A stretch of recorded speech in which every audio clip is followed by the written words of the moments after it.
And here we are for episode 9. I feel I say this on every episode, but this is a very special episode because it has a very special character.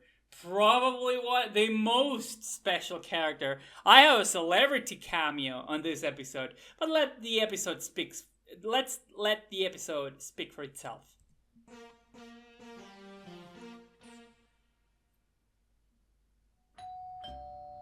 Alright. And we're back to me using like easy to listen Musak as music background for the scenes as they used to do in the old shows like Tom and Jerry or even like Fairy Odd Parents. Like the one thing that people don't appreciate a lot about Fairy Odd Parents that I think they did really really well. They were really good at Mickey Mousing. Mickey Mousing is when you synchronize the music in the background to the movements and the action of the characters to give them an extra emphasis. So if someone is tiptoeing, you will have the high notes on a xylophone, like going, or if someone is like, I don't know, leaning in, you will have the strings of a violin going like, and stuff like that. It's something that I wish I could do. It's something that I wish I had the resources to do, but I can't. So I just have to use like generic Scott McCloud. Is Scott McCloud? I think Scott McCloud is the guy from the Understanding Comics. What's the McLeod? The guy who makes all of that free copyright music that every YouTuber uses on every YouTube video. Peter, depending on the face she makes, these are either for Pride Month, or you finally tell her how you feel. I don't like the voice that I gave Peter on this one. I kind of lost the voice by this point. He sounds a little too much like Krillin in Dragon Ball Abridged. Hey Peter, what's up, my man? That is such an amazing visual gag. I always try. I want, like, there's a lot of dialogue-based humor in this show and a lot of situational humor. But the thing that I want to go the most for is the visual gags. I want this is an animated show. I want to do visual gags. I want to do physical comedy. I want to do slapstick. I want to do like weird surrealist graphic humor like in SpongeBob. And so, fucking bouquet of flowers flying off in the distance. That's a great fucking gag. Come on, get in! Also, the song in the background now is another, Argentinian rock song, again by Los Redonditos de Ricota, Patricio Rey y Los Redonditos de Ricota, called An Angel for Your Solitude. I get a surprise for you. Oh, really? Yeah. God, I fucked the placement of Peter there too. God A damn it. visitor. Oh, who is it? Oh, you know. This was such an incredibly hard scene to animate because I had to make the background move in perspective and shrinking as it goes further back, and it's not very well done, but that's where my skills were at. A good old friend of ours. Oh, man.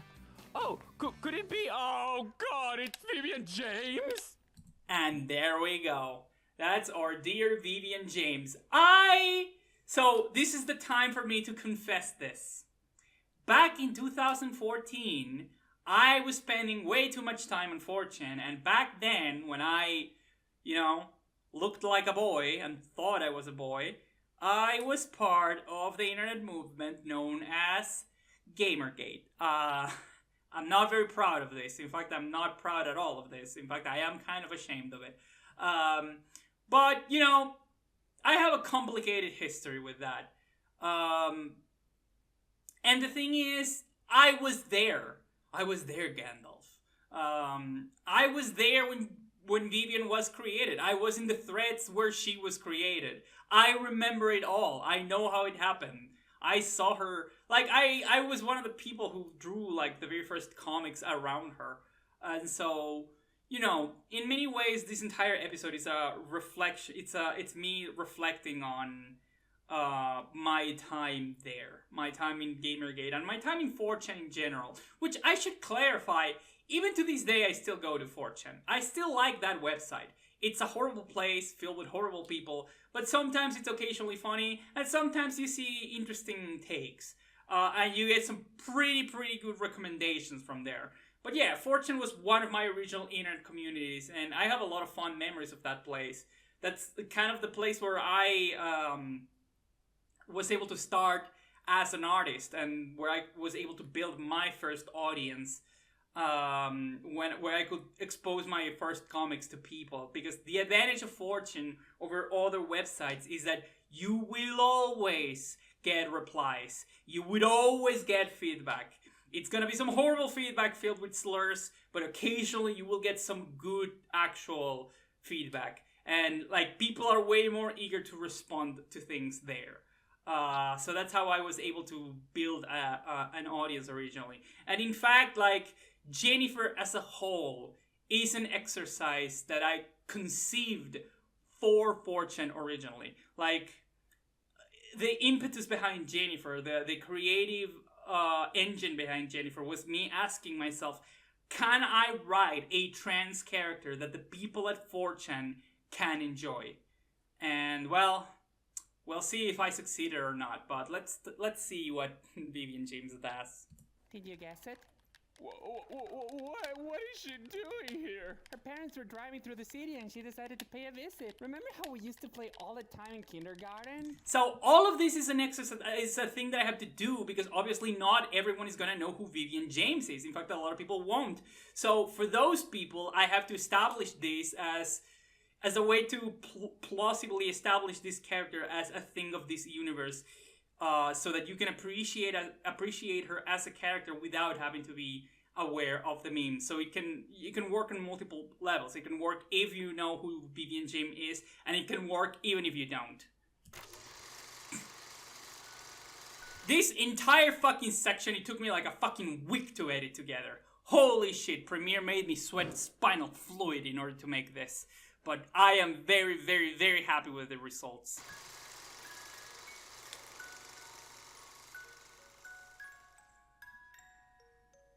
Hey, hello, I am JJ, and this is my bestest friend, Peter. Who are you? Hi JJ, hi loser, I'm Vivian. Hi, Vivian. Hi JJ. The famished worm instead of the hungry worm. Caterpillar. Hi Twerk. Hi, Vivian. Hi JJ. Hi Knucklehead. I love how much of a little shit Jennyffer was as a kid. Hi, Vivian. Hi JJ. Hi Cake Sniffer. Hi, Vivian. Hi Football Head. Hi, Vivian. Hi Idiot. Moron. Retard. Virgin. Soy Boy. I love how as it goes on, the insults become more and more Fortune coded. Well, aren't you gonna say hi? Hi, Vivian. Hello. Bitch. Anyway, sit down. What a good way to emphasize that. What a good payoff. That's another, that I really like the setup and payoff here. The slow build up that releases into this conclusion where we see fucking say the last insult that was missing. Buddy, get comfortable. We're playing Howard's Legacy. Hey, can you believe that there is a trans character in this game called Sirona Ryan? Sirona Ryan? Are you Those are my hands. serious? Like, what the fuck, right? But then I googled and it turns out that it's a... The shot was actually a lot longer, and it included me drinking from a Monster can, but I thought this way looks better. Like, this is obviously a reference to the live-action sections in SpongeBob. SpongeBob is a big influence on me, in case you haven't in case you're not able to tell yet. It fucking blew my mind as a kid whenever SpongeBob would cut to a fucking live action section for no reason at all. It felt so discordant and so weird and so offbeat. It was brilliant. perfectly valid Welsh name. But then I googled a little more, and it turns out that Also, fucking LeMayo, the entire speech that Jennyffer is doing here. I decided to poke a little fun at myself. actually her previous name was Amanda. Amanda. Like, what the fuck? It's such a dumb joke, but I really like the unts chips bag, which is a reference to Utz. Right? Holy shit! That's so fucked up. Anyway, want some Doritos, dude? Jenny, I am not sure I'm super comfortable with Vivian here. Where's that? Well, you know, she's a... Fucking juice! What? I ran out of juice. Now I can't do any more spells. I was very lucky in that I was able to get some footage of this game that more or less seemed to fit with whatever Vivian was saying. You were saying? Well, it's just that Vivian is, you know, she's This fucking black guy. Excuse me? They made Nigella's black the head. This was another thing that I was incredibly lucky about. I wanted to do this whole bait and switch jokes with Vivian saying things that sound incredibly racist or bigoted, and then they turns out they're perfectly innocent. And I was like, oh man, can I do something with black people? Can I do something with black people? Well, you know, there's Sirius Black, but like, does he have anything to do with the game? Because the game has a different continuity and it happens in a different time period with different characters. And then it turned out that Nigelius Black was the headmaster in the game, and I was like, fuck yes! Oh god, thank you! It fits perfectly. Great, awesome, boom.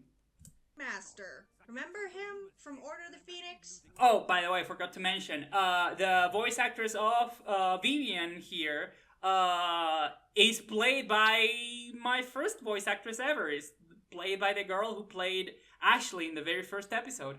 I hated that dude. Look, all I'm saying is that Vivian is... Hey, Trini. I feel like the voices are actually very different. She's a very, very good actress. Come on! No, Peter, it's okay. I mean, that is actually kind of me. I did technically gave the actress a pass to say it. I gave her a pass. This is just how we talk with each other. The fuck do you want, you stupid cunt? I ran out of monster. Can you get me some more, please? Sure thing. Thanks.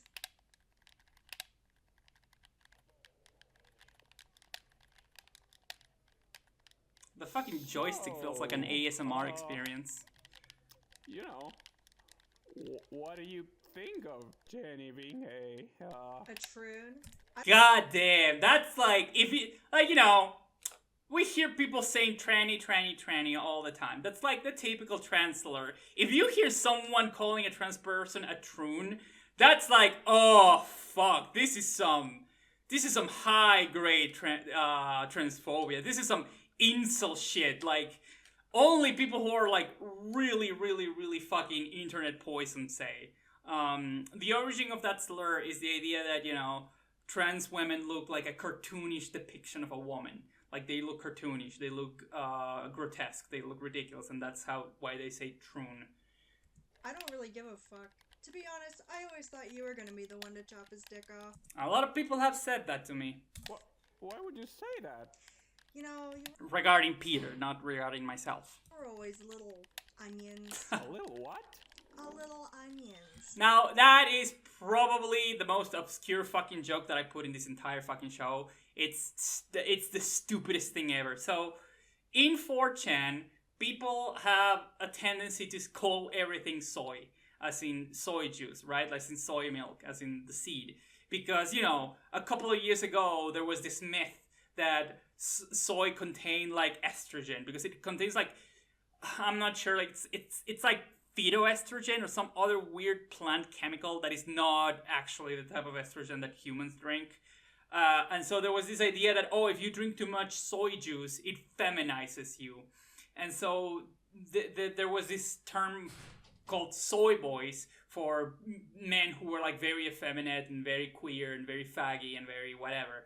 And it was like an insult, right? It was another way of calling someone a fag, a soy boy. And so fucking people in 4chan started using the word soy so much, calling everything soy all the time, that the mods actually fucking got tired of it, and they decided to filter the word. Now, a thing that the 4chan admins like to do to troll their user base is that they would put word filters so that if you write a word, you will get a different word instead when the thing gets posted. So they filtered soy to come out as onions. So people from one day to the other started saying, oh, that is so onions. He's an onions boy. That's very onions. Why are you drinking onions? And nobody understood what the fuck was happening, and it was fucking hilarious. And so everyone says onions now on 4chan. Other words that they have filtered is TBH. To be honest, now it's filtered to desu. And there are other filters that I don't remember, and I think that's very funny. But regardless, it's no skin off my back. I don't care about political stuff. I just want to play video games. Yeah, that was Vivian's slogan. That was the thing that 4chan used to like launder their image. It's like, oh, we don't actually care about feminism and all of this stuff. We just want to be left alone and play video games. And that was the attitude that they gave her to reflect that. Oh, I see. I mean, one time I actually donated like 10 grand to a feminist charity. Wait, really? Yeah, something about women in game design. Although that was mainly me trolling. But So that is actually all true. That is actually a reference to the real history of Vivian James. The way that Vivian James was created is that there was this group, this company called, the organization, it was called the Fine Young Capitalists. And they made a little event called for women in video game design, where it was a Kickstarter where you could donate, and they would use the money to do a contest where different women would propose different ideas for video games, and the best idea would win, and they would get the money to finance to make their video game. And if you would donate a certain amount of money, you could actually design a character for the game.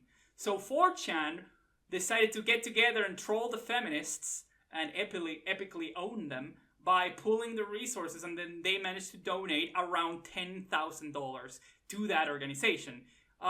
Because I think, correct me if I'm wrong, but I think the main reason was because Zoe Queen, which was Gamergate's enemy number one, and in many senses it was considered like the instigator of Gamergate. Like, a lot of people talk about Anita Sarkeesian and Brianna Wu, but it was Zoe Queen, the kind of the one for whom everything was started. Fuck, this was literally 10 years ago, but if I remember correctly, it was because she had gone to Wizard Chan, 420 Chan, which is a website made exclusively for incels. You cannot post there if you cannot prove that you are a male version. And apparently she did some like false flag things there. I don't know. This is probably all fake, or I'm misremembering it.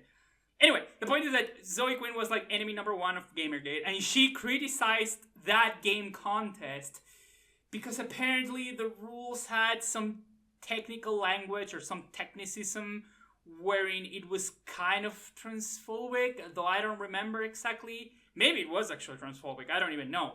But the thing is that because she criticized this organization, 4chan decided to support the contest. And so they managed to pull $10,000, which gave them the donation tier, which allowed them to design a character for the winning game. And so they designed Vivian James, and that's how Vivian James was created. And I know all of this because I don't have a life. No, I still think it counts. Huh. Well, I guess that's nice. Here you go, Femoid. Thanks, She-Mail. Anyway, what were you trying to say earlier, Peter? Oh, nothing. Just, I guess Vivian is a little edgy. I know, but so am I, right? And besides, what would be life without a little bit of edginess?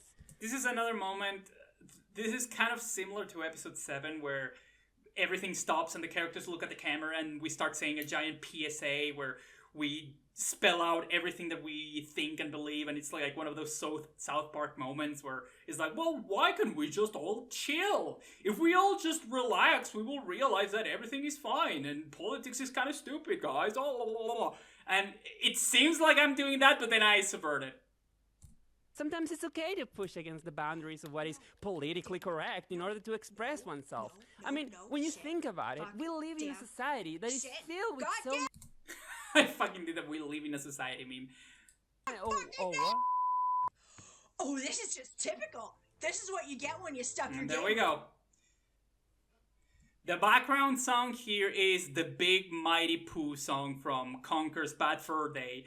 And I think it's a perfect, it's a perfect song for this. It's a video game song about a guy that is made of shit and is constantly spewing shit. I think it's very thematically appropriate. This entire scene was very fun to animate. fucking characters.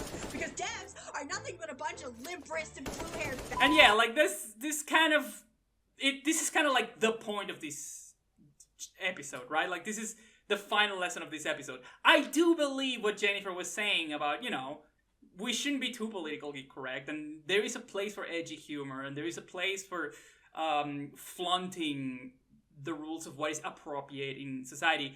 But like, a lot of people use this as an excuse for being horrible human beings. A lot of people just use this as an excuse to be racist, or to be transphobic, or to be homophobic, or to be any kind of bigoted.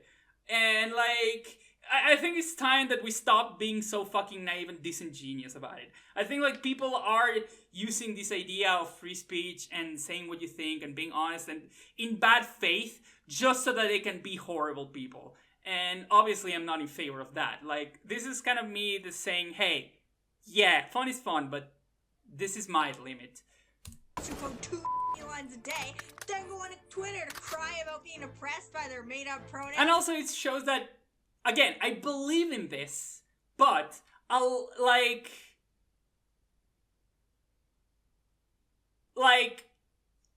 you can tell sometimes when people are being dishonest about it. About how it's used as a fig leaf to, cover your actual horrible thoughts.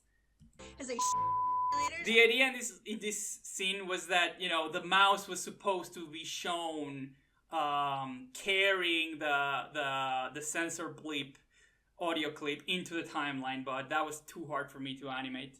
Up their own fill axe wounds while getting paid by, wonder who, the same ass hand-rubbing sir behind this post. Jesus fucking Christ, baby, chill the fuck down! Their That's shit me. keeps getting bought by the same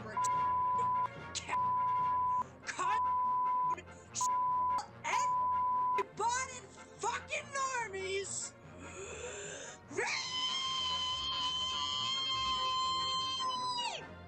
She did such a great job. She did such a fantastic fucking job with this speech. Like, I was afraid that, it was a little too much and she wouldn't be able to, like, give it her all because she's saying some awful stuff, but she did it like a champ. Fucking... An applause for Fart. She did an amazing job with this character. Those are my parents. Gotta go.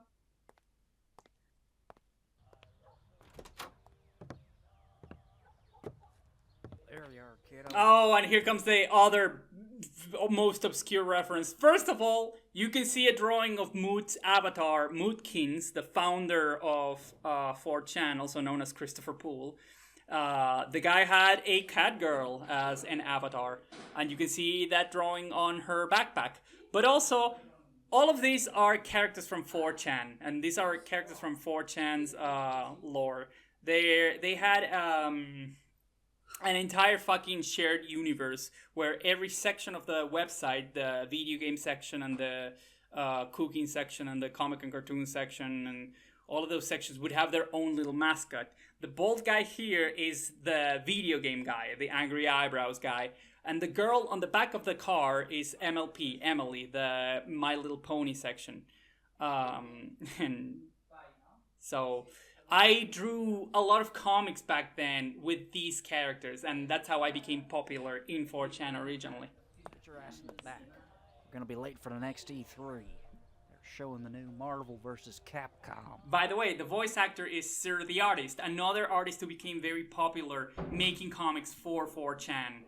He would make fit comics for the gym and exercise section. At the end of every year, he would post a comic showing all of the memes of the year.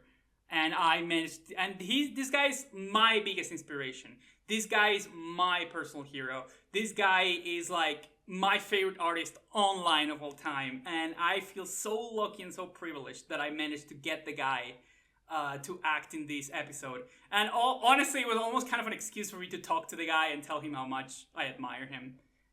Also, I called he was playing Wolverine. And this is Conrad, the comics and cartoon sections. This was my character. I did an entire series of comics starting in 2013 all the way up until 2018 with this character. And that's kind of what put me in the map. Like, I actually became kind a minor celebrity in 4chan for drawing this guy over and over, and I wanted to give him one last goodbye in this show. Honey, you always play Wolverine. He's not even that good. He's mid-tier at best. Yeah, but he goes need, bub. What else do you need? Also, guys, hold your noses. I got a fart super bad. Yeah, that's a comics and cartoons old meme where they would have a female character saying, I got a fart super bad. Whatever, guy. Whatever, dude. I don't know why the fuck I married you. Oh, by the way. It's so funny to me that I made them as a gay couple. Also, the song in the background is an interesting song because so the video game section every year will have this tradition ever since 2013 where they would make a big musical. What is that? They would grab popular songs and they would change the lyrics so that they became parodies relating to video games and 4chan culture. And they did that every year. And in 2016, I managed to submit the lyrics of a song based on Dear Hearts and Gentle People by Bing Crosby, I think, and called Dear Anons and Dumb Shit Posters. And I actually got it made. Someone sang the song and composed it, and someone edited together a funny video for the song. And that's probably one of my proudest achievements ever. Hey, Jenny, I don't think I'm coming back. It was nice seeing you, but Peter's attitude was a little problematic. I felt he was trying to mansplain to me. I didn't feel like I was in a safe space. And that's the final Honestly, punchline. I was a little triggered. Bye.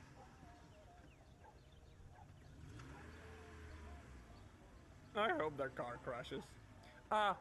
Yeah, me too. That's such a stupid fucking joke. The fact that they're laughing so much at this joke is the joke in and of itself. Like, they're so lame. Oh god. Oh, that's nasty. Oh, good one, good one.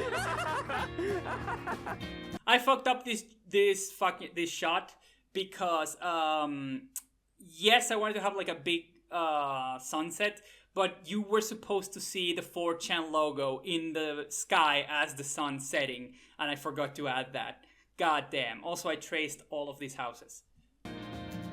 They play their video games. And these are all real comments that I gotten for Jennyffer on 4chan. These are real things that people have said to me on 4chan. From Friday till Monday, that's how they waste their lives. I've got a dream, I flew. Yep, this is my audience.